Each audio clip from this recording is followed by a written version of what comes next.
चावल से बनने वाली इतना मज़ेदार सी नाश्ता यानी कि रोटी। और इसे ना इतना आसान है बनाना कि आप सुबह शाम किसी भी टाइम बनाइए और खाइए। दाल चावल की ये रेसिपी बहुत ही मज़ेदार बनती है, एकदम सॉफ्ट क्रिस्पी बनती है। तो चलिए हम इसे बनाना शुरू करते हैं फ्रेंड्स। बहुत ही मज़ेदार रेसिपी है, रोटी खा के बोर हो गए तो इस रेसिपी को आप ट्राई कर सकते हैं। तो यहाँ पे हमने ले लिया है चावल। चावल हमने 1.5 गिलास पानी लिया था, 1.5 गिलास चावल आप अपने हिसाब से ले सकते हैं।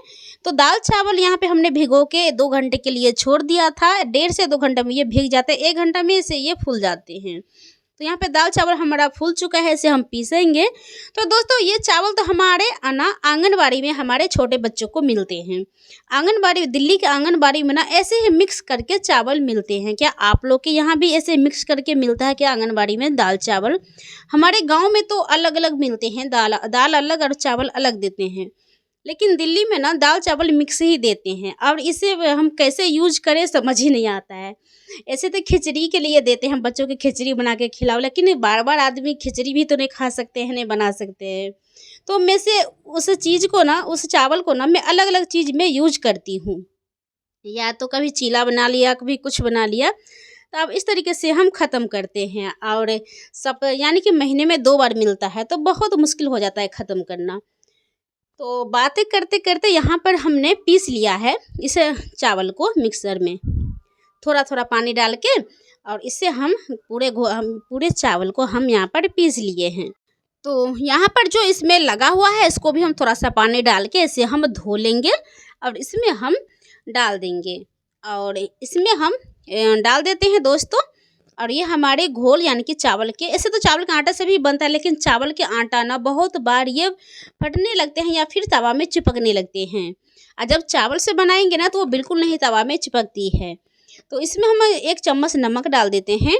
और नमक डाल के इसे अच्छे से हम घोल लेंगे।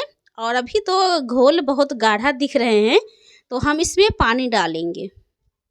देखिए अभी इतना गाढ़ा नहीं चाहिए हमें, बस पतला ही घोल हमें बनाना है। और यहाँ पे देख सकते हैं इसमें अभी पानी पड़ेगी तो हम इसमें और पानी मिलाएंगे और पतला सा घोल हम इसमें तैयार करेंगे। तो यहाँ पे देख सकते हैं मैंने थोड़ा सा ही पानी डाला है अभी। और जैसे हम एक बना के ट्राई करेंगे, मुझे लगेगा कि हाँ ये घोल बहुत गाढ़ा है तो हम फिर से बीच में पानी डाल के इसको पतला कर सकते हैं। तो इसे हम घोल को पहले हम रख देते हैं 10 मिनट के लिए रेस्ट के लिए। ज़्यादा टाइम है तो आधा घंटा भी छोड़ सकते हैं। और इसके साथ हम खाने के लिए मज़ेदार सी चटनी बनाते हैं जो बहुत ही सुपर टेस्टी बनती है। तो यहाँ पे हमने 1 कली लहसुन और 2 हरी मिर्ची डाल दिए हैं, मूंगफली डाल दिए हैं 1 मुट्ठी और जीरा डाल दिए हैं। और इन सभी चीज़ों को अच्छे से हम भून लेंगे। और ज़्यादा तीखा खाते हैं तो आप 3-4 मिर्ची ले सकते हैं, 4-5 भी मिर्ची ले सकते हैं। तो हमें बच्चों वाली घर है तो बच्चों के लिए तो उतना तीखा नहीं बनता है हमारे घर में। हाँ अगर तीखा खाना हो तो अलग से मिर्ची का अचार ले लेते हैं खाने में। तो यहाँ पे हमने 2 टमाटर भी डाल दिए हैं और स्वाद के अनुसार नमक डाल देंगे। मूंगफली को भूनने के बाद ही हम टमाटर डालेंगे और इसको हम थोड़ा सा गलने देंगे यानी कि भून लेंगे। और यहाँ दोस्तों अगर मूंगफली ना हो तो फिर आप टमाटर और लहसुन मिर्ची भून के भी इस तरीके से बना सकते हैं, मूंगफली को स्किप कर सकते हैं। अगर मूंगफली है तो ज़रूर मूंगफली डालें क्योंकि बहुत ही टेस्टी बनती है मूंगफली की चटनी। जब ये चटनी आप बनाओगे ना तो आपको ये चटनी 1 चम्मच भी नहीं बचने वाले हैं, मांग मांग के सब खा लेंगे पूरे।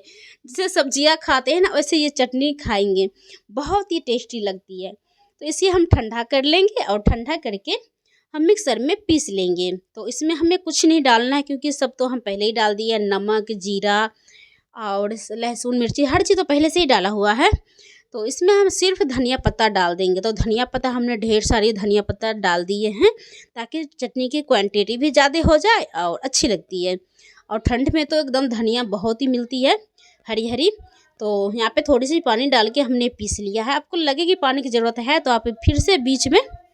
तो यहाँ पे हम निकाल लिए हैं, चटनी को पीस लिए हैं। और दोस्तों आप चाहे तो इसमें तड़का लगा सकते हैं, यानी कि सरसों हींग कढ़ी पत्ता से भी तड़का लगा सकते हैं छौंका। लेकिन हम इसे ऐसे ही रखने वाले हैं क्योंकि हम पहले ही जीरा उरा भून के डाल दिए हैं। तो मुझे जल्दी भी थी, टाइम भी नहीं था, तो इसलिए मैंने तड़का नहीं लगाया। यहाँ पे हम इसको चेक कर लेते हैं बैटर को। यहाँ पे देख सकते हैं, इसको हम घोल लेंगे दोस्तों। और ये अभी बहुत गाढ़ी थी, हमने पानी डाला था, शायद वो वीडियो शूट नहीं हुआ है, तो इसमें हम थोड़ा सा और पानी मिलाए हुए। और यहाँ पे देख सकते हैं ये भी गाढ़ा है, इससे भी थोड़ा सा हमने पतला रखा था घोल को। तो वो वाले भी पानी डालने वाले तो हुआ ही नहीं सूट। तो यहाँ पे चलिए इसको हम बनाना शुरू करते हैं। तो यहाँ पे हमने ले लिया है तवा। दोस्तों आप ना रोटी बनाने वाली लोहे की तवा में भी इसे बना सकते हैं, बिल्कुल दिक्कत नहीं आएगी चिपकने की। तो यहाँ पे हमारे पास डोसा तवा है, तो हम डोसा तवा में बना रहे हैं।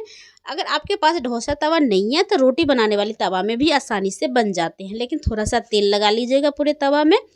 और तेल लगाने के बाद इसे फैला के और हल्का सा ढक देना है 1 मिनट के लिए। 1 मिनट के लिए ढक देंगे, ये ऊपर से सॉफ्ट हो जाएगी, नीचे से क्रिस्पी होगी। और इसे हम इसे मोड़ के उतार लेंगे। यहाँ पे देखिए, इसको घोल को हम फैला लेंगे। फैलाने के बाद हम इसे इस तरीके से पूरे हम किनारे को सेट कर देंगे और ऊपर से हम ढक देंगे 1 मिनट के लिए। ढकने के बाद हम इसे देखिए सीधा, इसको हम ढके नहीं थे, ये देखिए मैंने एक बिना ढके हुए पकाई थी, तो ये एकदम क्रिस्पी बनी हुई थी। तो इसी तरीके से हम सारे बना के तैयार कर लेंगे। ये हमारी रोटी सिंपल। हाँ, अगर आपको मसाला वाला पसंद है तो इसमें आप हल्दी पाउडर, मिर्ची पाउडर, धनिया पाउडर, यानी कि अपनी अकॉर्डिंग जीरा पाउडर, ये सब मिला के अब मसाला वाला भी बना सकते हैं, लेकिन यहाँ पे हमने सिंपल बनाया है। तो देख सकते हैं सारे हमारे बन के तैयार हो चुके हैं। तो हमने इसे चटनी के साथ शेयर किए हैं। और हमारे ना दिन के बचे हुए थे आलू मटर की सब्जी, तो इसे अब आलू की सब्जी के साथ भी खा सकते हैं और चटनी के साथ भी खा सकते हैं। ऐसे तो हमने आलू की सब्जी छोड़ ही दिया था, चटनी इतना ही मज़ेदार बनी थी जो चटनी के साथ ही सब खाए थे। तो दोस्तों आप देखिए कितना सॉफ्ट है, एकदम पूरे मोड़ने के बाद ही सॉफ्ट है और एक भी टूटे नहीं है। पूरे रोटी खोल के दिखाती हूँ, ये देखिए पूरी रोटी वैसी की वैसी है, एकदम सॉफ्ट, और खाने में तो इतना अच्छी लगती है कि पूछो ही मत। तो ज़रूर बनाइए, बहुत आसान है बनाना। और इसे आप सुबह के नाश्ते में या फिर डिनर में, रात के खाने में बना सकते हैं, बहुत अच्छी लगेगी, सब फैमिली को पसंद आएगी। लाइक करें, सब्सक्राइब करें और शेयर